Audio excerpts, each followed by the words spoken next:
Hola, ¿cómo están? Bueno, me voy a presentar, mi nombre es Gisela Arcando. Voy a estar charlando con ustedes un ratito acerca de varios temas relacionados con la educación en el hogar, la escuela en casa, el homeschooling, la educación hogareña y tantas maneras de llamar la educación alternativa. Bueno, un poco lo que yo les voy a contar lo que nosotros hacemos. Somos una familia, con mi esposo tenemos 6 hijos. La mayor tiene 21 años, Josefina. Después viene Agustín, que tiene 16. Sofía, que tiene 15. Bueno, ya cumplen ahora 16 y 17, muy prontito. Después Facundo, que tiene 13. Juan Cruz, que tiene 10. Y Salvador, que tiene 6. A veces tengo que pensar bien, ¿no? Si ya cumplieron, si tienen que cumplir, bueno, son un montón. Y bueno, nosotros hacemos homeschooling, como se lo suele conocer, como se lo llama comúnmente, a esto de educar a nuestros hijos en casa al 100%, es decir, ocuparnos del 100% de su formación, no tanto académicamente, es lo que llamamos educación formal, como la educación no formal, ¿no? Que es lo que todos los papás hacen en sus casas siempre. Pero además asumimos la responsabilidad de la educación académica de nuestros hijos. Y esto lo hacemos desde hace 13 años ya. Así que bueno, les voy a contar un poquito de nuestra historia primero. Cuando comenzamos esta aventura, porque realmente es una aventura y es un estilo de vida, y ahora van a ir entendiendo por qué. Cuando comenzamos realmente no era para nada común en nuestro país, ni era muy conocida esta modalidad, ni se hablaba, ¿no es cierto? Es decir, cuando nosotros oímos por primera vez hablar de esto, supimos que en Estados Unidos esta modalidad del homeschooling existía, que había muchas familias que lo hacían, que era muy común, y la verdad es que nos sorprendió muchísimo. Comenzamos a averiguar. En aquel momento era googlear y nada, no aparecía nada porque había muy poca información. Tal vez algún que otro blog, era la época de los blogs, de alguna mamá que contaba su experiencia y la dejaba plasmada a modo de bitácora. Entonces eso nos ayudaba un montón a quienes recién tomábamos esta decisión y recién comenzábamos. Me acuerdo que Josefina, la mayor, que ahora tiene 21, tenía en ese momento, estaba en 4º grado, ¿no?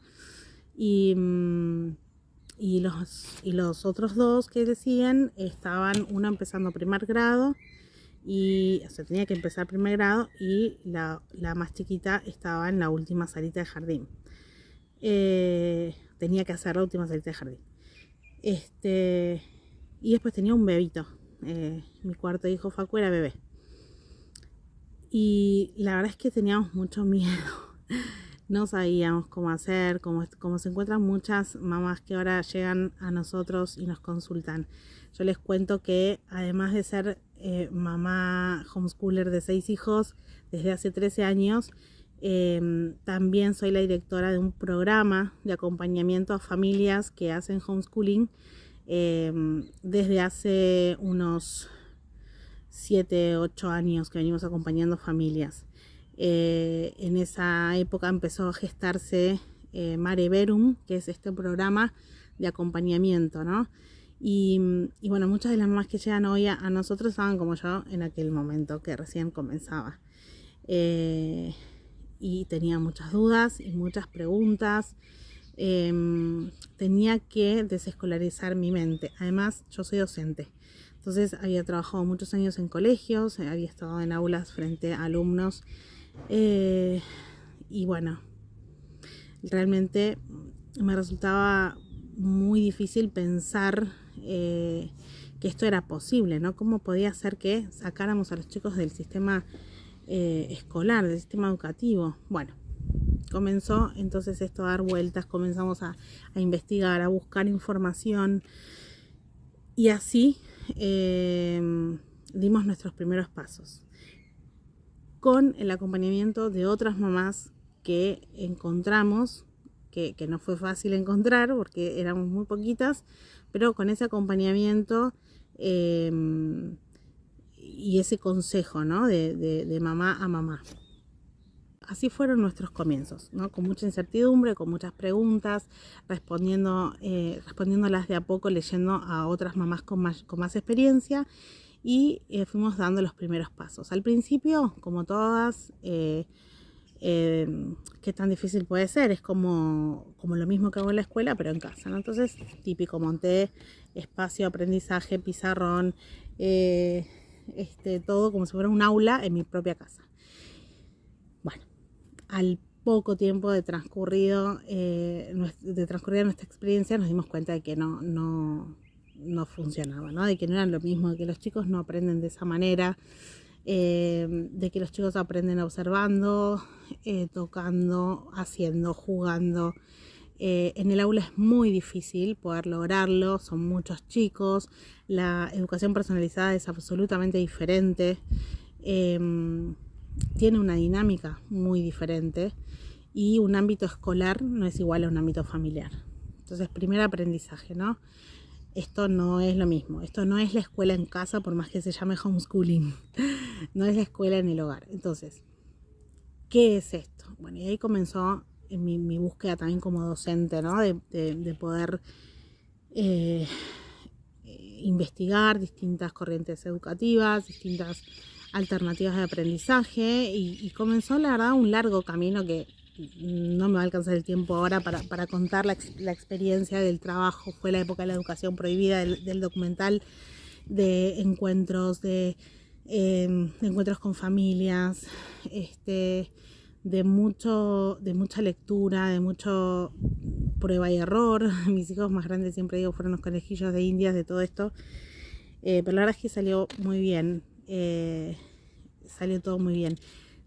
La familia tenía mucho miedo, la familia extendida, imagínense los abuelos, los tíos, ¿no? ¿Cómo le vamos a arruinar la vida así a los chicos? ¿Cómo no nos vamos a mandar al colegio? Fue bastante difícil al principio que confíen en que esto realmente iba a funcionar, porque ni yo sabía realmente. Pero hoy, por ejemplo, después de 13 años, bueno, todos ven los frutos, ¿no? Los resultados, y realmente reconocen todos que realmente fue lo mejor, que estuvo bien esto que hicimos, ¿no? Y bueno, como les decía, entonces, rápidamente así llegamos al momento en que descubro la educación clásica, la educación en artes liberales. Descubro a Charlotte Mason como pedagoga, como educadora. Comienzo a leer sus escritos y comienzo a darme cuenta de que la manera natural de aprender del niño, o sea, la manera en que mis hijos aprendían de forma natural, era esa, ¿no? Y comienzo a desarrollar este método que hoy utilizamos en Mare Verum, ¿no? Un método que lleva como una serie de pasos que los papás podemos identificar, podemos ver en cada momento, y podemos corroborar, ¿no? De que el aprendizaje se produce de esa manera. Y llega la pedagogía del asombro, y entonces nos damos cuenta de que cuando los niños aprenden de la manera natural en que aprende el ser humano, el aprendizaje es realmente significativo, el aprendizaje es para siempre, el conocimiento queda, perdura, se integra absolutamente en la persona, en su entorno, y realmente es algo que tiene sentido, ¿no?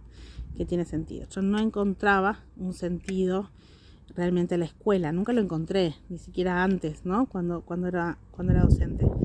No le encontraba el sentido, no, era muy duro, era muy difícil lograr las metas, lograr los objetivos, que los chicos aprendan, y claro, no era la manera natural de aprender. Así que bueno, ahora vamos a hablar un poquito de eso. Bueno, no me quiero exceder demasiado en tiempo respecto de nuestra historia de vida, pero sí les quiero decir que cuando nosotros hablamos con las familias acerca de qué es esto de hacer homeschooling, de educar a nuestros hijos en casa, de la educación hogareña, muchos a veces se acercan a nosotros preguntándonos si somos un colegio, si o nos preguntan cómo es este sistema. En realidad es un estilo de vida. Y cuando nosotros lo implementamos, lo pusimos en práctica en nuestra familia, cambiamos muchas cosas al mismo tiempo. El comienzo de la educación en casa, o sea, el momento de sacar a los chicos del colegio y comenzar a educarlos en casa, fue un momento en el que hubo cambios a nivel laboral, hubo cambios a nivel mental en cuanto al estilo de vida, hubo cambios en la alimentación, hubo cambios en la salud, en muchas cosas. Entonces se dio toda una manera de ver el mundo, de ver las cosas, de entender que vivíamos de una forma que no era saludable, vivir en función del colegio, vivir en función de una institución, de un montón de sinsentidos, porque la escuela se transformó lamentablemente en eso, en un montón de sinsentidos, y vivir detrás de todo eso era como correr atrás de una zanahoria que nunca se iba a alcanzar, ¿no es cierto? Porque nunca íbamos a alcanzar lo que realmente estábamos buscando, ¿no? Que era la plenitud del desarrollo del ser humano, de nuestros hijos y de nuestra familia como familia, de nuestros planes y nuestros proyectos y nuestros deseos y de alcanzar nuestra felicidad. No era por ahí, no era el camino. Entonces estábamos permanentemente en función de unos horarios que no nos pertenecían, de unas rutinas que no nos pertenecían, de unos hábitos que no nos pertenecían. Y esto lo padecíamos, lo sufríamos, es decir, nosotros y los chicos, ¿no? Tener que levantarnos, tener que desayunar o almorzar en horarios que no eran los adecuados, a las corridas, de mala manera, con apuros, con nervios, con no nos olvidemos esto, no nos olvidemos lo otro y lo demás allá, y la pérdida de tiempo, las horas muertas dentro de la escuela también. Sí, de golpe para las personas que eligen ese estilo de vida, si es que lo eligen, porque no, yo me pregunté en algún momento si es que nosotros lo habíamos elegido o se nos había impuesto de alguna manera, que yo creo que sí, que se nos impone. No sé si es algo que uno realmente elige, pero bueno, en el caso de que uno elija realmente eso, bueno, perfecto, eso se transforma en la forma de vida, ¿no es cierto? Podemos decir que la vida de la familia gira en torno a la escuela. No era lo que nosotros queríamos. Nosotros queríamos tener una vida familiar propia, independiente, al margen de una institución escolar. ¿Y qué pasaba? No podíamos, porque la escuela te absorbe. Los tiempos escolares te consumen. Entre los tiempos laborales tiranos y los tiempos escolares tiranos, resulta que la vida era eso, una tiranía absoluta. Entonces, bueno, ahí entonces comienza el cambio, el gran cambio. Bueno, entonces, como siempre, hay tiempo para nada es de un día para el otro. Entonces comenzaron a pasar los días, los meses, incluso los años, y comenzamos a ver que era bueno, que esto de tener otro ritmo de vida, otros tiempos, era muy bueno, que podíamos realmente dedicarnos a las cosas que para nosotros eran importantes, para nosotros, y no para otros, sino para nosotros, insisto. Esto es clave, ¿no? Para mí es muy importante. Es más, si ustedes en este momento ponen pausa el video y se preguntan, ¿qué es importante para mí en este momento? ¿Qué es lo más importante? ¿Qué cosas son importantes en mi vida?